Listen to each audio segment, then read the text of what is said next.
Hey everybody, this is Tanner with Everyday Thread, and I'm joined today with Sam, Howdy ho, special friends. guest to my right.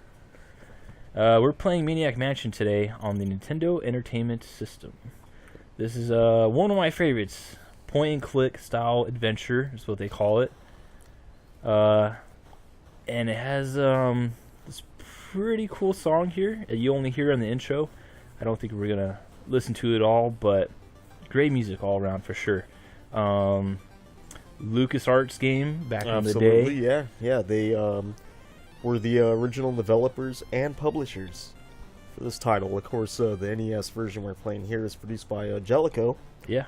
You might remember your NES library, also famous for Bases Loaded and a plethora of other titles. I mean, they had their fingers and everything, it seemed. Yeah, they did a lot of really good stuff on NES back in the day. 1990, I believe. I think that's what we just saw on the splash screen there. Oh, yeah. The North American NES game came out September 18th, 1990. The game was originally released on Commodore 64 and Apple II systems back in October 1987. Yeah. And, of course, once again, developed and published by Lucas Films Games. Oh, Lucasfilm. I said LucasArts, my bad. Actually, that's what's funny, is that the developer for NES is actually LucasArts, but the original home computer version is Lucasfilms. So I wonder if between 1987 and 1990 they'd maybe split and allowed a team of its own to kind of continue on. Video games, specifically. Yeah. Yeah, we're picking... you can beat this with any like group of people that you pick. That was a cool thing about this game, is you had I didn't see how many there were, but there's at least six or seven, something like that, characters. Yeah, and you can pick them. It's like your loadout. Then you start the game. They all have their own little traits, and so depending on who you pick, and if some of the game is trial and error as far as is figuring out what they can do and what they can't do. We were talking over the intro right here, but depending on who you pick, there's a cool little dialogue sequence. And we missed it, Sam, but you probably just pause the video or go back and play it, and it's pretty cool. Like, depending on who you pick, it's a different conversation. With these guys, it's kind of funny because Bernard is a wimp, so he's just like, oh, I don't want to go. I'm already forgetting what to do. But this is pretty much probably where everybody gets hung up on right away, is how do you get in the house? Well, during the intro dialogue, one of the guys is like, oh, well, what if you just look under the mat for a key, like as a joke? But that's actually the solution here. Yeah, and of course, that's the game giving you a little hint. Now it's got to be a little different. I mean, the transition between PC to NES, point and click. Now, obviously, you don't have the freedom of the mouse, which I think would lend to a bit more exploration. But compared to the D-pad, it's a little tedious and has its own unique charm that I think the game carries over pretty well. Yeah. From my understanding, they pretty much had to remake a lot of the game for the NES. They oh yeah, I mean, the way that it and censored certain issues. The famous gerbil in the microwave, of course, is always known. Yeah, there was even stuff, I think, with like paintings on the wall on like the I think the Commodore version and stuff were different, and I think it was like crosses or some weird I don't know, demonic kind of stuff maybe, but Nintendo had them change that once they got the game sent to them. Nintendo had a very cut and dry black and white system regarding anything that could be misconstrued as offensive. Sometimes with comical results, of course. A good example would be found almost a decade later. In the original Pokemon Red and Blue, a man blocks the alleyway saying that he needs his coffee to get the day started. And in the Japanese version, he professes that he's drunk, and that's why he's blocking the alleyway. Oh, so, okay. A little... not allowed to say that you're drunk. Apparently not. And but that's Nintendo. I mean, they definitely have a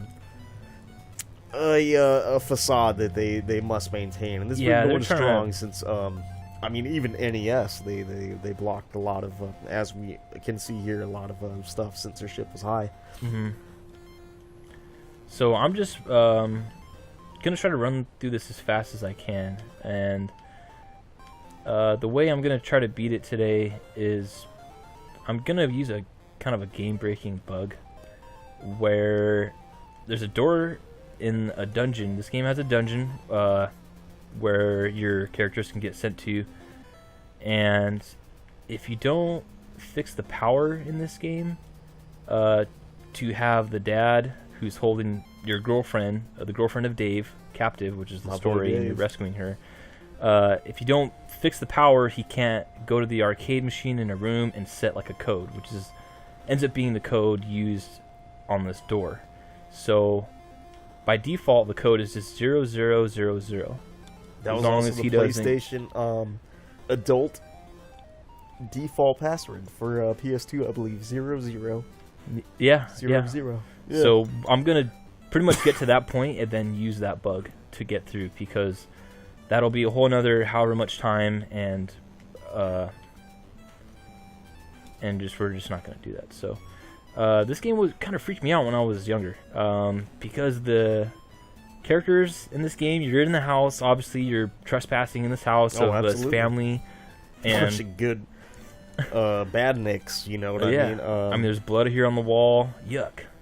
Now, of course, the game can be completed with any combination of characters, but of course, since so many puzzles are solvable only by certain characters, it implies that the route you've chosen, Tanner, if I'm not mistaken, requires a very certain direct movement. And I see that you're already doing that. You've collected the cassette tape. I turned the faucet on there. The faucet, absolutely. But right here in the kitchen is the mom. Now you can try to run away, but she's gonna get you. And just that character design used to freak me out, dude. Like, just it looks like she's wearing Converse too. Blue skin, Hindu god kind of thing going on. But yeah, she's got the blue. She was really in the new wave, just taking it out. Colored skin and everything is weird. Pretty much though, I wanted to get this guy caught, just to get her out of the kitchen. And this is that door that I was talking about, that later on we're going to come to and use that 0000 code on. In the meantime, since he's down here, pretty much that got the mom out of the kitchen. Yeah, his mom. Yep, we want her out of there. The wife of the fictional mad scientist Dr. Fred.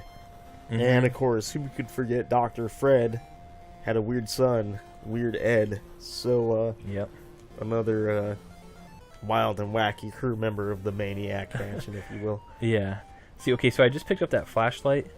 The batteries in it are going to be bad if you try to use it. It's going to last only for a little bit, and then they're going to go out. So what you would want to do is, I think, use these old batteries that I just picked up out of the refrigerator, because that's the... It's weird because people say if you put batteries in the fridge, it makes them last longer. So I think that's kind of the joke there. But the fridge, you really only need to grab the batteries if you're not going to use the game breaking bug, and then the Pepsi, because you need to give the Pepsi to a tentacle that we're going to see later on. And of course, the tentacles later had a starring role in the sequel to this. Oh yeah. I mean, it was just straight up called Day of the Tentacle, I believe. Day of the Tentacle, absolutely. And it started this guy here, Bernard. Yeah, Bernard. The nerdy character here. Also, there's a cheese in here in the fridge, which I'm going to leave behind. You really don't need it for anything. At some point in the game, the son will try to come down here, and he gets hungry, and he's going to want to take the cheese out of the fridge. Now, you can... Yeah, who doesn't want their cheese? Entire block of cheese. Homer, is that 64 slices of American cheese? This is a snack. Oh, here he's coming right now. Okay, so, gee, I'm hungry. He's going to come get the cheese. Now, you can take the cheese to be a punk, and when it comes back to that cutscene, he's going to be pissed. But I usually just leave it. It doesn't really make a difference in the game as far as I know. Now, right here is a bottle of developer. This is kind of crucial. Not really in the run that I'm going to do. Oh, actually, yes, I'm sorry. It is going to be crucial because, okay, so you're going to try to pick up this bottle of developer, and he's going to drop it. Whoops, and it's going to fall through this grate here on the bottom. Now, that's going to be something we come back to later. Yeah, look how, it's a metal grate, and that thing just ripped right through it. cheese for my hamster and me. The aforementioned hamster who eventually resided in the microwave. Yeah. On the Apple II Commodore 64 variants. Yeah, but like Sam said, you cannot put him in the microwave in this game. Nintendo's a very, very staunch stance against microwaving hamsters, kids. Yeah. So remember, 1996, do not microwave hamsters. But get Pepsi. Drink Pepsi. Yeah, exactly. That's a can of Pepsi. And he closes the doors behind him, which is weird. So right here, we're going to get some story development. Weird Dr. Fred and Dave's girlfriend, Sandy Pants. Sandy Pants. Well, I think Dr. Ed. Like a bad... I think Weird Ed. Weird Ed's child, yeah. Oh, no, Weird Ed... Yeah, okay, Weird Ed has a hamster. That's why he's weird. Because his room probably smells. Dr. Fred... Yeah, that's right. With his Chuck T's on... Yeah, he has is prepared to kidnap your gal. Rocking him. And take you to court. Mm-hmm. So... And a cool little that's the mansion blueprints in the background, if you notice. Basement. Mm-hmm. That's where we're gonna go later. Is that little middle square there? That's I think under the pool. Of course, your gal's got on a Micro Mini and a halter top. Yeah, it's like a little. She's ready for a good time. It looks like a red sensor bar. So yeah, these guys will close the doors behind them. Now, in the NES version, you can press the select button to quickly go between some of the most common terms that you're going to use. I think it's so get, use, open, and go to. Pretty standard yeah, point and click adventure fare. So instead of going, you haven't seen me at all yet, go down and pick a term to use. You can pretty much get away with doing everything with that until you get to stuff where you need to like turn on or push and pull, that kind of thing. So pretty much what I'm doing is I'm preparing to go up to the tentacle. And I only know, because I've done this before, that I'm going to need some certain items to get past him. One of them is the can of Pepsi. He's going to want that to drink. And then his favorite food is this bowl of waxed fruit right here. You don't need to worry about getting the turkey in the dining room that we passed. You don't need to worry about getting anything out of the fridge. None of that stuff. The one thing, though, is that Bernard here has the fruit and the Pepsi, but he's going to be too much of a chicken to actually go up to the tentacle to give it to him. So I probably should have had Dave go and get that stuff. But in this case, we're going to give those items to Dave because he's the guy that is going to need to make that run to the tentacle. Now I do like to mention how give to command will start to build a sentence directly below the image plate right there. Go to door, of course, is there now, but give to bowl of waxed fruit to Dave. It was a unique way to help, I think, work with the limited processing power of the NES. To kind of help give a sense of what was happening in real time when, you might not have had a PC at the time and you were kind of working with what you had. So yeah. So here's the tentacle. This is like. And of course, fans of Zombies Ate My Neighbors might also remember that Tentacles made a cameo appearance in that. And if I'm not mistaken, there's a bonus level also called Day of the Tentacle. With the aforementioned tentacles and a bubble gun straight out of mid-century modern pop sci-fi pulp media. So we've passed the tentacle. That's like the first huge, like, I don't know if I'd call it huge, but like that's the first huge like hurdle in the game. It's a low hurdle. I mean, yeah, I mean, you got through it pretty quick. I mean, we're going on about 12 or 13 minutes here, but we also are taking a little bit more time to go through this. And, okay, so what I'm doing now is I'm going to this first room, which is pretty important. This is pretty much the room down here. This is where you're going to, like, pretty much end the game with Bernard. If you have Bernard, you're going to get that radio tube from the living room, which was one of the first things I did, and you're going to put it right here in this tube socket. Now, kids today might not know exactly what you're talking about with tube radio. Kids, if you don't know, Google search vacuum tubes. It'll help you out. By the way, this guy's room is so awesome. It's a record. Yeah. So pretty much in here, we're going to need to get the record, and we're going to need to get this yellow key. Now, this tentacle, he doesn't bug you at all. He just goes on and on about how he's depressed. Probably the only non-hostile I'm never going to get into a band. Person. Yeah, I think he is. He just wants to be in a rock and roll band, man. He just wants to jam. Look, he's shimming out for you. He's got his suction beak. I like his I'm a Rocker tour of '86. Got a picture of Mom, you know. Yeah, tentacle. And then think of these speakers. I don't know if there's. Can I check the speakers or use? Might be able to read. Pull a Marty McFly from Back to the Future and blow out. I think he says something. Maybe he doesn't say something about him, but. Oh, there he goes. Home THX sound system TM. There you go. A little call to Lucas right there. Yeah, George Lucas's first movie. Excuse me, not first movie. First critically acclaimed film. Yeah. But pretty much, we're not going back to that room. That's all you need to do there. Get the record, get to the key. Now, this might vary depending on how you're trying to beat it and what loadout you have. But the record, what that's going to do for us is. We're going to put it in a viola downstairs, and using a cassette tape in conjunction with that is going to let us break some windows downstairs, giving us a key that's going to progress us further. Now one important the Hunkomatic. Yeah. See, your arms are not up, so you're actually doing some lateral wang stretching, if you will. But he feels much stronger. So pretty much you want to use that. Now, that is going to let us open the garage door. Garage. In the garage, I'm sorry. Garage door in the back yard. And also let us rip off one of the bushes in the front yard. One of the opening scenes that we passed. Now, this doesn't really serve a purpose as far as I know, but I like to look at it because it's like the idea of a sarcophagus with a little pillow. Right here you can see pillow and a little TV and stuff. Like the idea that they're living in this thing and spending that much time in it. Next to the workout machine, of course. Yeah. Yeah. So this is a bathroom. The only thing you really need in here, at least for my run, is the sponge. You need to get this sponge. Sponge. I also like the idea that this cracked mirror is like the people are so ugly that it broke the mirror. You can also, if you want, like flush this toilet, I believe. Let me see if it makes a sound. Man, that is obscene. There you go. This also kind of freaked me out when I was younger. You go here to open the shower curtain, and yep, this is Edna. Yep, Edna here.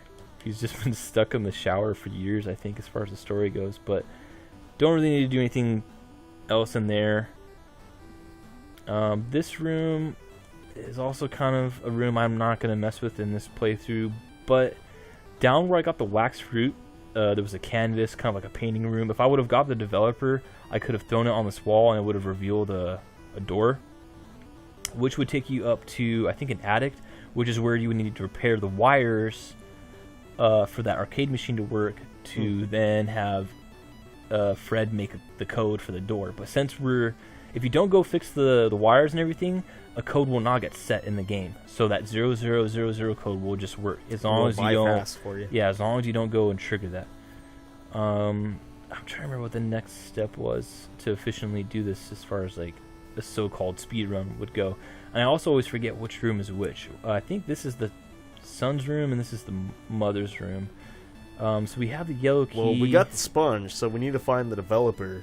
Yeah, so he also worked out, so he's going to be able to rip. So pretty much at this point, I can rip the bush, use the sponge to get the developer, which is only going to help me because Michael, who I have in my team, he's in there on purpose because later on, film will get dropped outside of the house, and he needs the sponge and the developer to develop the film to then give to the son, because it turns out he develops plans, and then you give it to the son, he becomes friends with you, and he will help you near the end of the game. Now, we're actually going to go that route, so I need to kind of wait for a doorbell sound to know.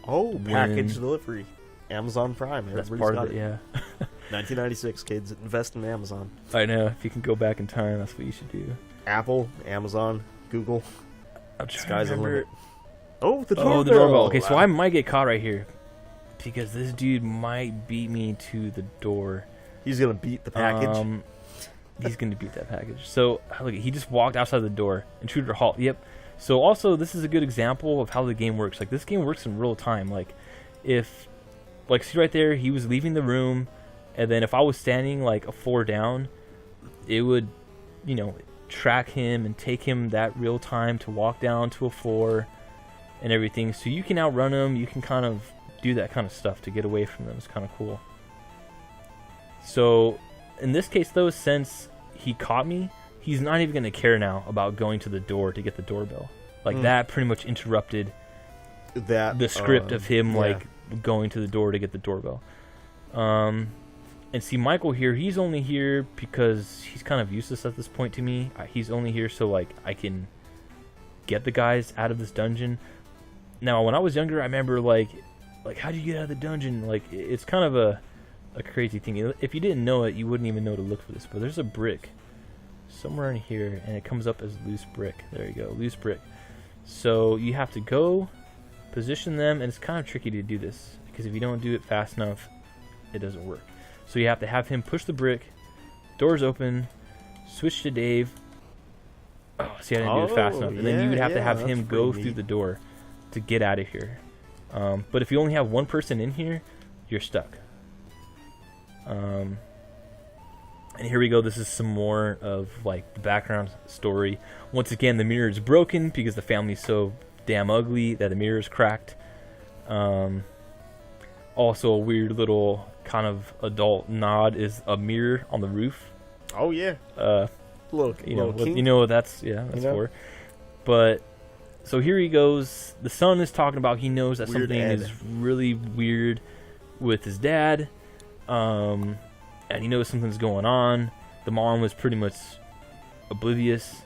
And this is where the blueprints come in, because the blueprints are pretty much, I think, like, plans for the meteor or something. Like, he's trying to prove what he's talking about, that, like, his dad is under mind control of this meteor that crash landed in the opening video that we saw. And of course, Weird Ed is correct. The meteor crashed 20 years prior. Yeah, and he really is under possession. Tentacles. Mm-hmm.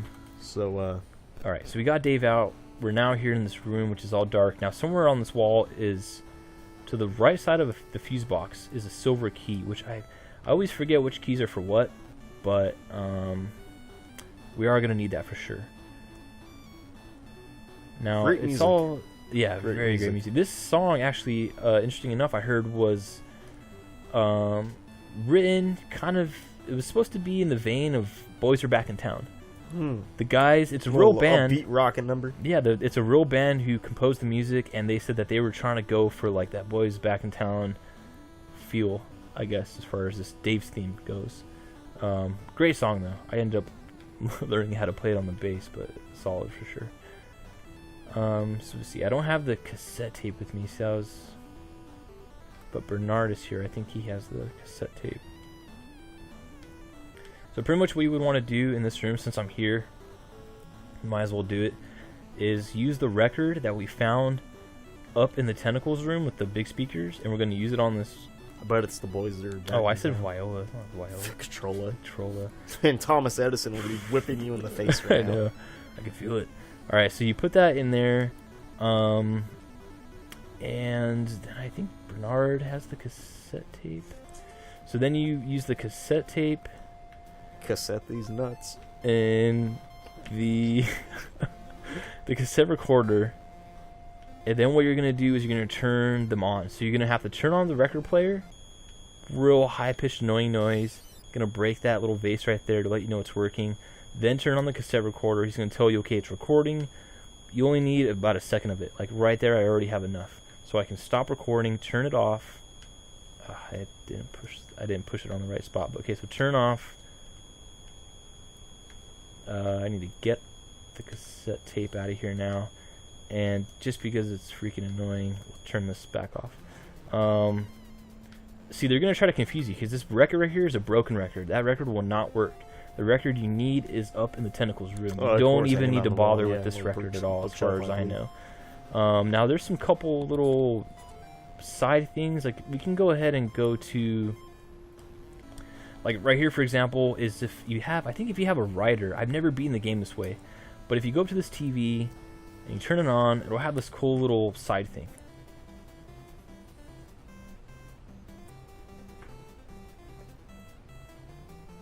On channel -13. But pretty much, like I said, I've never beaten it this way, but you can get one of the writers. I think you find a manuscript in this game, and there's a package that comes to the door. You can rip off the stamp off the package, And somehow with the package and the manuscript in conjunction, you could send something out to those guys if you mail it to that address that he was saying. And I don't know what it is exactly, but somehow that's a way to beat the game. Yeah, I never done it myself, so I can't speak on that. But anyway, so we got Bernard here. So he has the cassette tape, which is what we need now to progress farther in this living room.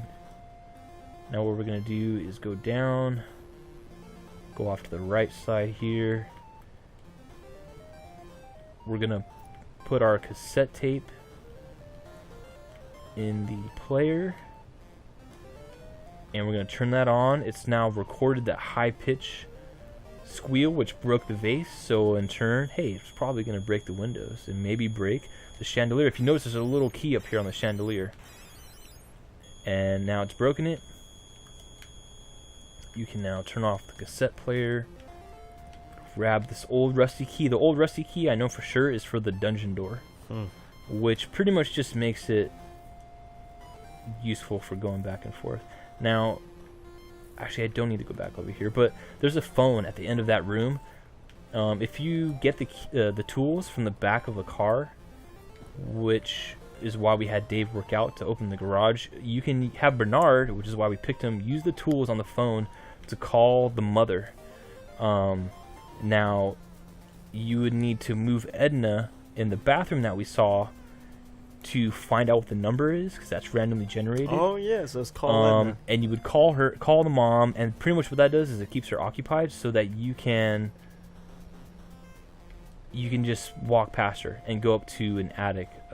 She has like a little spot above her room that you can go into.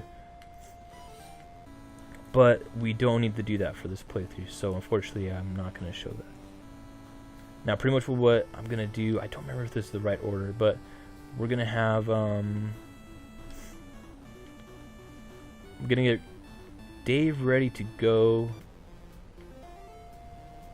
outside to get the developer that fell through the grate. And we're going to also drain the pool. There's a pool in the backyard that we're going to need a key from. So just to set this up, I'm going to give Dave the keys.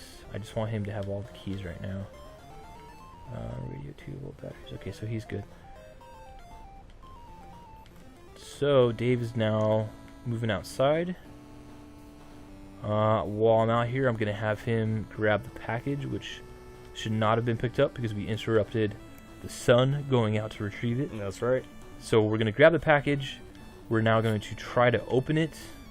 And by doing so, he's going to say some uncanceled stamps came off.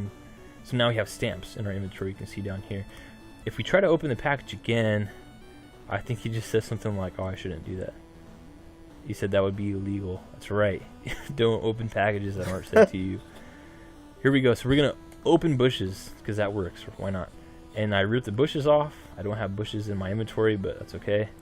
Now we're going to open this grating, and he says no problem. Now, who had the sponge, though? Okay, so he has the sponge. You know what, though? The one thing I forgot to do, I think I need to give the keys to Bernard here, because he's going to be the one to make the trip outside. So for this next part with the pool, you need to have it set up to where one guy is outside by the pool while another guy, doesn't matter who it is ready to turn off and on the drainage of the pool, because if you let it be drained for too long, you will die. The game will end.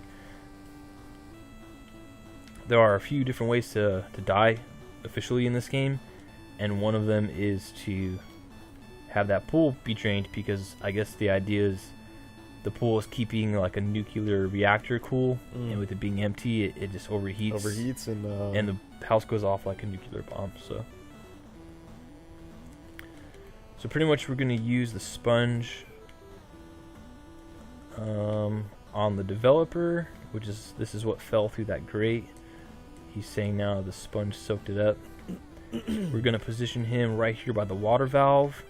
And now Bernard, who has all of the keys, is going to move himself towards the backyard. Hopefully he has the keys on him, unless I missed a key.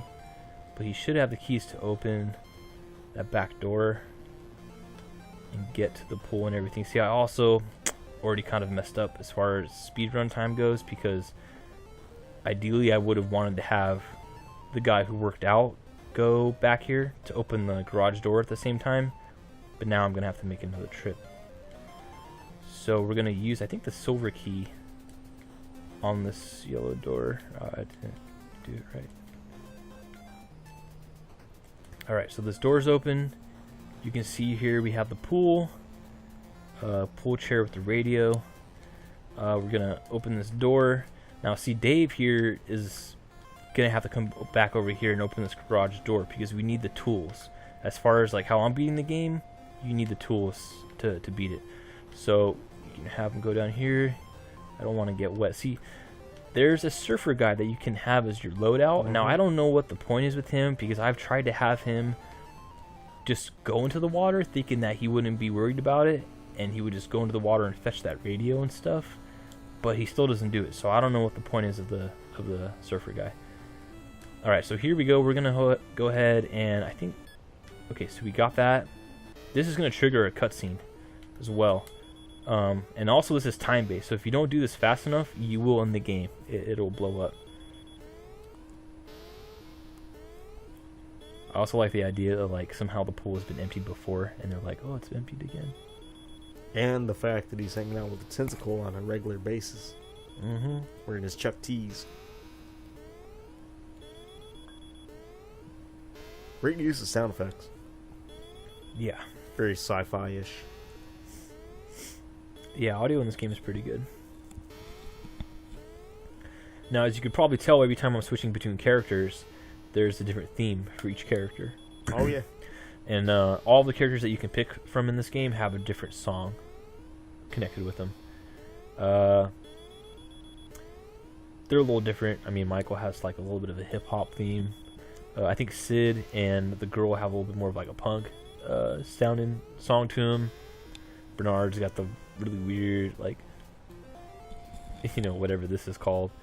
There's some girl who's like a writer, and her song is very like proper, like piano style playing. Alright, so now once we're down here, you only need to grab that key and the radio. The radio, which we're not going to use, is for you could take, I think that's where the fresh batteries are for the flashlight, for you to go fix the cables for the power in the arcade, but we're not doing that. See, if you had a guy standing right there, because you can also drain the pool, I think, by using the fuse or something, and if you had a guy standing right there, he would get caught up and go to the dungeon. Now, there's a red button right here. I don't think you want to press that. I think that's an automatic game over. I think it blows up the house. So a little... Yeah, so avoid that. But pretty much right here, you want to go back to Dave and then quickly turn off this valve. Because, like I said, if you wait too long, the house will just blow up, and you got to do all this over again. But pretty much now that the pool is filled back up with water, the computer, I think, has just forgotten about it, and they're now back in their rooms, and you can freely roam around the house without a care in the world. Alright, so, like I said, I kind of messed up with having Dave not go over there to get the garage door open, but that's what we're going to do right now. We're actually, at this point, pretty close to beating the game. This has gone a little longer than I thought. I've beaten this myself in 15 minutes using this bug, but I don't know. Whatever, this is the extended route. This is the scenic route. Yeah. If you will. So we're pretty much going to go back here, have this, we're going to have him open the garage door. Bam. Now in here you're going to find the faucet, which is what you would need to put in the shower head. To make Edna move to the side, which is in turn where you see the code. And this whole game is about stuff like that. It's a lot of connecting all those things together. And I mean, I think if people have beaten this game in like a couple minutes or something, if you really know what to do. But if you don't, I mean, it could be like a normal like hour or two long game or more, you know? Oh yeah. And I think there's something special to be garnered from just investigating. The point and click definitely invites a inquisitive eye to the scenery. What does lurk in the shadows beyond the wall? What is? I mean, the hidden brick. In the dungeon. I wouldn't look for that. I'm sure there was one kid in the 80s that saw that by mistake and thought his game was being weird and ran off and told his friends. He said, "Hey, you guys," and let them know about it. Hey, you guys. All right, so we got the tools. Damn it, I don't want to do that. Okay, so give the yellow key. Bernard now at this point, I think, is just gonna go up to that room I was talking about with the radio tube thing, and he's just gonna be on standby until we're ready to call in. What we're gonna do is he's gonna call in the meteor police, and so I don't think we need him for anything else. I'm pretty much just trying to set this up. I don't know what keys we do and don't need, so I'm just giving all the keys back to Dave. Yeah, so he's got the radio tube and the tools, pretty much, which is all he needs at this point. So, if you notice there, what I did was I opened the trunk of the car with the yellow key to reveal the tools. Grab the tools, give that to Bernard. Like I said, he's now going to move up to that top floor to get ready to call the meteor police. Now, one thing you want to do is you make sure you don't use the yellow key in the car itself. Make sure when you have the text come up there, it says trunk. Because I think if you use the yellow key on the car itself, the car will start, take off like a rocket, and blow up the house. And it's nice. And it's a way to have a game over too. So don't do that. Ideally. Yeah, ideally, yeah. So yeah, some of these pictures on the wall you can see were changed from the original versions. So we don't need to go in here, but I'll go in here just to show it off. There's a couple of different rooms. This is some of these rooms are dark, like you've seen, and you need to find the lights to turn them on, or else you're just gonna have a hard time doing anything. This is like a little medical room. The only thing you would really need to do in here is open this desk, and inside is a manuscript, like I was talking about, to where one of the writers, if you were to pick a writer on your team, that combined with the stamps we got from the package is like something you could do to end the game. Now this room right here is kind of cool. It is a pretty sick-ass arcade. Apparently, they like their video games. Who could forget Tuna Diver? Yep, Tuna Diver, Tuna Diver, Disco Crazy. And this very, very small air hockey table, which I don't understand how anybody plays that unless they're laying on their bellies or something. But so if I would to repair the wires, the dad would come in here and play Meteor Mess and drop a dime on the floor. And then what I would have to do is get that dime and then play the game and and then lose the game to see his high score that he set. And that high score is the code for that door. But since, like I said, we didn't repair the wires and everything, it's not setting a code. Also, since I'm going at it, this room here is the dark room, which Michael would use to develop the film.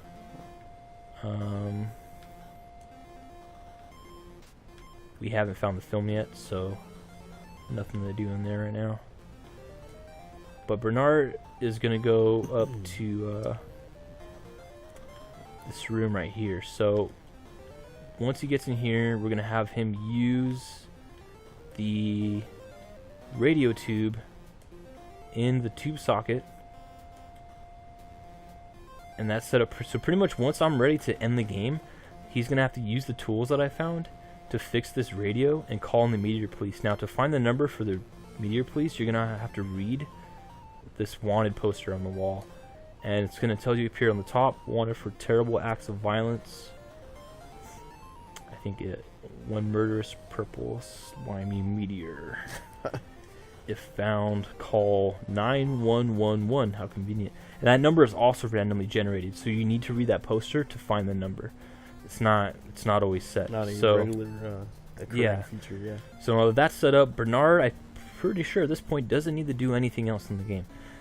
What we're going to try to do now is, so we can either get the film, develop the film, and give it to the son to have him befriend us, or in this case, what I think I'm going to try to do is we're going to, if you guys have heard of it, Ding Dong Ditch. Ding Dong Ditch. We're going to play Ding Dong Ditch. Classic. Yep, we're going to go ahead, and I'm going to bust Michael out of the dungeon. I'm going to have him ring the doorbell, get him out of the room. While he's doing that, I'm going to have someone go in, take the hamster, Jack, his beloved hamster, and take the plans, because the plans are hidden underneath the hamster.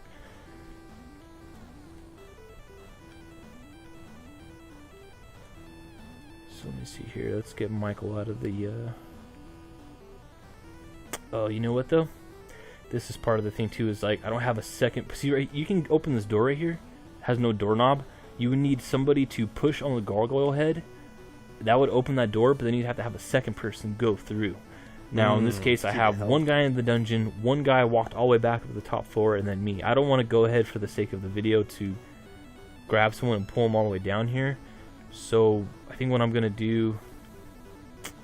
Oh, damn, this kind of sucks. I think I'm going to have Dave here, go ahead and go outside. He's going to ring the doorbell. When Ed comes to the door, I'm going to have Bernard snatch the hamster and the plans from his room, because he's pretty much set up right there at the top floor. So I'm going to go ahead and use the doorbell. There you go. Hear the door chime. You even made the classic ding dong. Mm-hmm. And so since the doorbell rang once already, he's being like, yeah, again, are you kidding me? This is stupid. So right here, normally there would be a development on the film right where my cursor's at, but enough time hasn't passed in the game yet that's triggered, so that's why I'm not going to do that route. But pretty much he's left. I should now have enough time to have Bernard. This is the one thing, though, I always forget which room is which. And if I mess this up, I might be screwed. Nope. Okay, so I got the wrong room. But you can have them leave like that. Like, you can outrun them, but I have to be quick. Okay, so he's going to go down. Notice that... Okay, can't you read this sign? He's going to slam the door in his face. Now, luckily, Dave has the key he found under the mat. So he can just... He's just going to get back in, no problem. Oh, damn. I got so lucky right there. She might still chase me. No, okay, so I think they only chase you one room through. So I need to get the hamster, get the card key. If you want to be a punk, you can go ahead and... Smash the piggy bank. Yeah, I don't need the dime, though. But I don't want him to go ahead and... Oh, look, he's coming. I can outrun him. So right here, I'm going to try to outrun him. Oh, I'm going to go to that back room. Oh, no. I didn't want that to happen. Okay, so pretty much what's going to happen now is, unfortunately, Bernard is going to have to walk himself back up to this top floor to that room. But, I mean, it's okay because we have most of the keys at this point.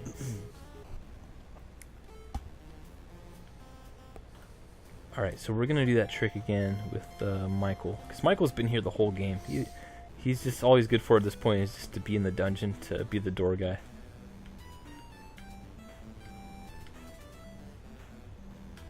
So we're going to have him push the loose brick. Bernard's on his way out. Of course, they turn this light off again.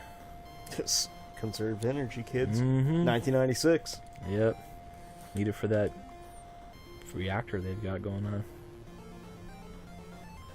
Alright, so just like that, they put me in the dungeon, and I'm back out. So he's got the card key. I'm trying to remember what do I need to do next. So I think Dave needs to open this door again. It's going to be the regular key. It's just called key. We're back in here. The film still hasn't dropped, which is kind of a bummer because I kind of need that. But so pretty much at this point, I have Bernard with the tools ready to call the meteor police. The only thing you need to do to have this to work is to have that door open in the dungeon. Because if you call the meteor police and that door is not ready for them to go through, they're just gonna get to that point and then like turn around. Oh. So I think at this point, though, we have all the keys that we would need to get that dungeon door open, which is the glowing key, right there, and we have our default code 0000 to get the main door open. A little quadruple aught, if you will. Mm-hmm. So pretty much at this point, I guess I can have, I'm just going to go ahead and have Dave ready to go down here and open that door. Bernard is just going to go ahead and push this gargoyle ahead, like I was saying earlier, to open this door. And then he's going to move himself upstairs to get ready to use the radio and the tools. So he's going down. I guess while I'm here, I might as well turn the slide on.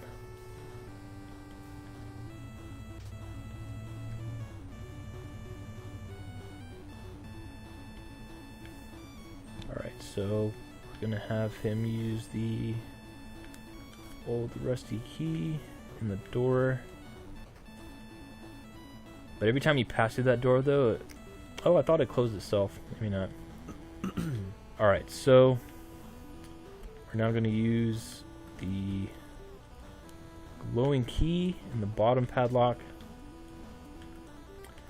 and the glowing key in the top padlock. Open the door. We're going to go ahead and open this door, and like I said, because we haven't fixed the wires, by default the code should be zeros all around. Now this is going to open. Pretty much what we would need to do now at this point is have Bernard, I believe, go upstairs and call the meteor police. And that's pretty much exactly what he's going to do. Now what I'm going to go outside and just check for the developer film real quick. No, see, it's still not here.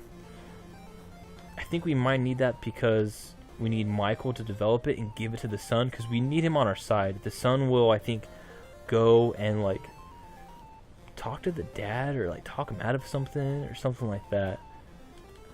We'll see how we get with without it. I mean, we're also kind of coming up on 40 minutes on this episode, so if this doesn't work out right here at the end, you'll just have to take my word for it that this is a way to beat the game.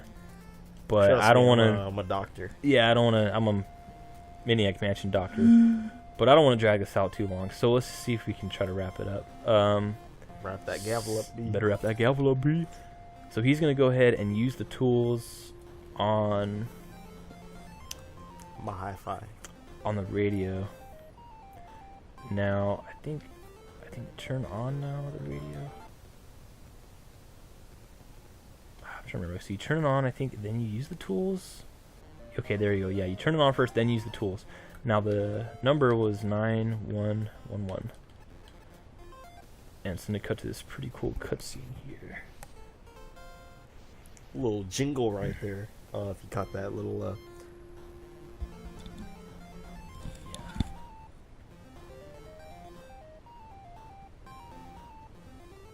very Dr. Seuss looking creature on the back aft of that starship.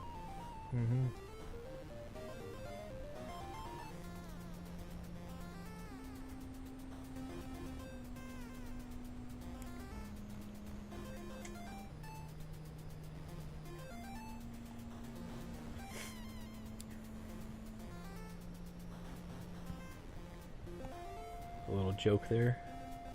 Keep it under light speed. Okay, so like you said though, it will take 5 actual minutes for him to get here. So you can kind of set it up to where if you have a few other things to do, call the meteor police and then wrap those things up. But in this case, where we're kind of done, we're gonna have to wait 5 minutes. So I think for the sake of the video, I don't know, what do you think? Should we just have it fade out? We'll just come back after 5 minutes. Alright, so the meteor police are here. My bad, dog. You got a ladder. And they are gonna be busting through this. Don't bug me, sucker face.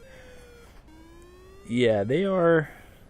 I don't remember what they do right here exactly. Stand aside. Okay, so yeah, he's going in. He's gonna grab. There you go. There's a slimy purple meteor. Oh no, you found me! You come with me, Craterhead. Craterhead. Insult. Yeah. The era, if you will. Alright, so Fred though is still possessed. Absolutely. think. All right, so my bad. We're. It's probably gonna fade in right there, and you're gonna wonder why am I now standing in the living room with two people. But I was trying to make sure I didn't miss anything. But pretty much what's gonna happen now is I think I'm gonna give the package to Michael here. I'm gonna have Dave wait by the door. I think what's gonna happen is I'm gonna have him push the he's gonna push the door, the gargoyle there. Dave's now gonna go through, and I think we're gonna try to find the badge. The Meteor Police guy should have dropped a badge along the way here. Sloppy detective work, am I saying? Yeah. The badge is everything, man, to a detective.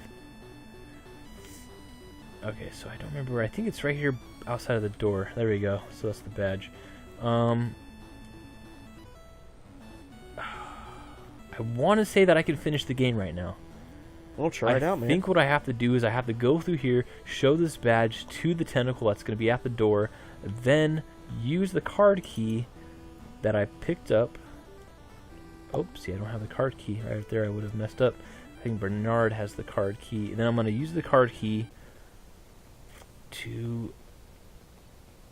Okay, so see, I don't need to do anything with the Meteor Police anymore. That was just to have them come and get the tentacle, and also to drop a badge, which I need to get past the tentacle. In this case, I'm going to get myself caught on purpose because I just want to quickly get to the dungeon, and she'll send me to the dungeon instead of having to travel through all those screens. So I'm getting myself caught, taking myself to the dungeon. Thank you, lady, you just did me a favor. Because Bernard here has the card key. I want to give the card key to Dave. He's going to be the guy to go wrap up this game here. Now, see, I have a lot of things that I didn't need to use. Like, I still have the manuscript. Don't need to use that in this run. Hamster. The hamster. Don't need to use that, but... Okay, so... Let's see. He's going to go through, show the badge, go through, card key at the door,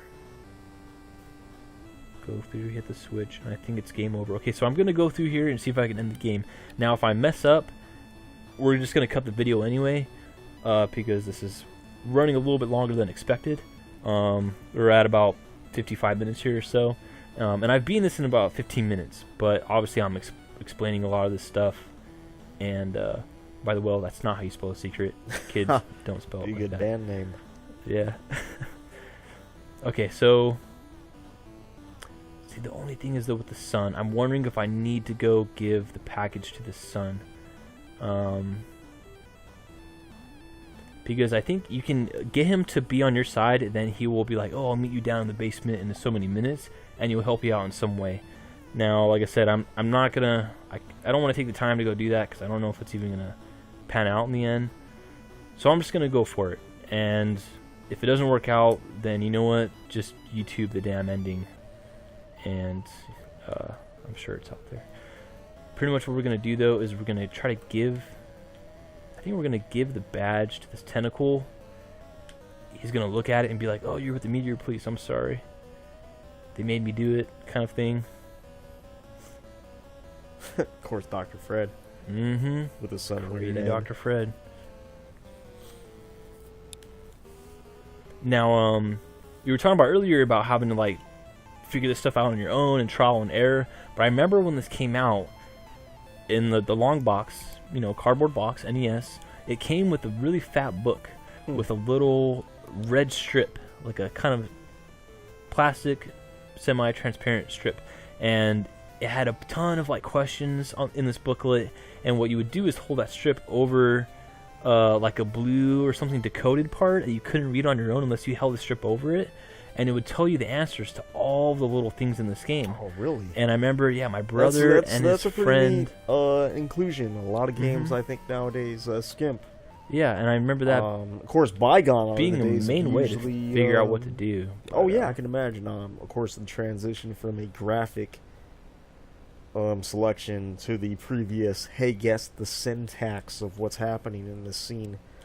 I mean, you go to radiation suit, you may have typed go to cabinet, go to closet, go to container, and you never would have got it. It was go to radiation suit. Of course, very sci-fi, the mono viewing screen, and the skin tight waders of some sort with a stylish belt. So pretty much what's happening here is he sees us coming through. He called for the purple tentacle. Obviously, the purple tentacle was not there to help him because he just ran off, thinking I was part of the meteor police. There's my girlfriend. He's got this whole thing going on. He's now set the self-destruct sequence because he doesn't care. He's still under mind control at this point. Now we have 2 minutes.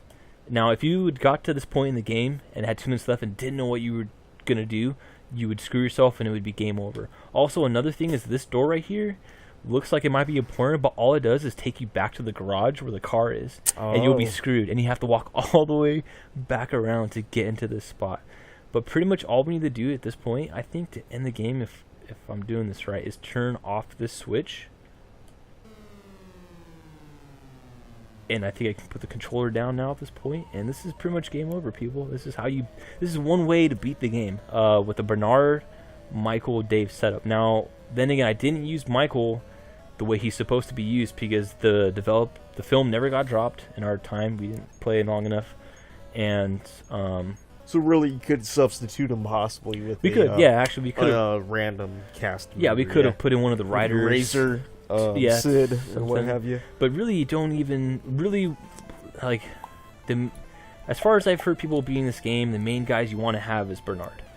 You always have to have Dave in your team. For one, yeah, because it's Dave rescuing his lady. But pretty much Bernard is like a key guy you always want to have in here. Now there's a whole dialogue here talking about like, oh, I'm sorry, I didn't know what I was doing. I was like possessed and everything. Tuna head. Excuse me. Kids in Spanish, that is atún cabeza. And tuna head was also a change, I think, in this game because it was something else, and Nintendo thought it wasn't appropriate and had them put tuna head instead. Originally it was don't be a shithead. Yeah, there you go. Yeah. And then, of course, they changed it to a mocking aforementioned tuna head. Atún cabeza. But, yeah. This is pretty much Maniac Mansion. Yep. For NES, one of the last weird design native releases for a system outside of Commodore 64, the Apple II computer structure. Great example of point. It's a cool band name right there, by the way. If you pause it, you look at that band name. But yeah, very, very good game. I mean, definitely looks way different from, like you're saying, the Commodore version. Oh yeah, yeah. If you Google some examples, you'll see a stark difference between colors, design, and pretty much anything else. And I think that's kind of what makes the NES version unique. You know, it lets you have a little fun, play a PC game with a controller practically, and you know, experience point-and-click adventure games if you haven't ever. Yeah, there's tried not to figure a lot out of the syntax for a command. Yeah, and there's not a lot of these games nowadays, but they are pretty confusing to figure out because a lot of it is just like trying to understand the logic behind the designer and then being like, well, and then when you do figure some stuff out, you're like, well, how would I have thought of that? But it's just I that guess weird, you would have had to been there 20 years ago, 1996. It's that weird point and click, you know, logic that they come up with. But oh, absolutely. Yeah, all contained within the mansion. You can see there. We pretty much kept it from blowing up a few times. Yeah. Drained the pool. Yep, that could have been a death right there. Avoided having the car ram into it. Yep, that could have been a death right there. And there's other ways too that we didn't show, but there's a good amount of ways that you could actually end the game. Yeah, I mean, there's also a lot of rooms I didn't show as well. I mean, there was the whole plant room, if you remember, with the blotched door with the paint remover for the wires. There's a room above Nurse Edna's room, which has some kind of a safe in it and some significance. A lot of rooms do have the ladder on them. It's really a visual insinuation that it wants you to maybe see what's up there. Yeah, I mean, besides that, there's also some other things we didn't do. Like I was saying, like, you know, you can do stuff with the manuscript, the TV that we saw, the advertisement. You can have something written up and sent to those guys. I know there's something you can do with the music. One of the guys plays music, and I think you can do something with the piano in that room. We didn't show it off, but Michael can do the stuff with the film. Instead of being friends with the son, I just used the doorbell trick, you know, to trick him and jack it underneath the hamster. But yeah, Jacking great game. Underneath the hamster. Still pretty fun. And I think that these guys are working on a new game now. I don't think it's out yet, but it's called Tumbleweed Park. I think Ron Gilbert and don't remember the other guy's name, but very much in this vein. That same style, that same like pixelated Bloom, Zach McCracken, Maniac Mansion obviously style of game, but point and click. Tim Schafer, that's the guy I'm thinking. Tim Schafer, Ron Gilbert, yeah. Yeah, game coming out. So if you check it out. Like this, yeah, and you thought it was interesting, don't be shy. You know, look for that, which is coming on the way. I think it's like a murder mystery type of point and click thing, but very old school. It still has all the text things on the bottom and everything. Should be cool, but yeah, there it is. LucasArts Games. NES version of Maniac Mansion, originally on Commodore 64, Apple II. Yep. We got to see a fine representation of a vintage bygone game franchise and style of gameplay. So I guess signing off for ET, this is Sam. Yeah, and this is Tanner.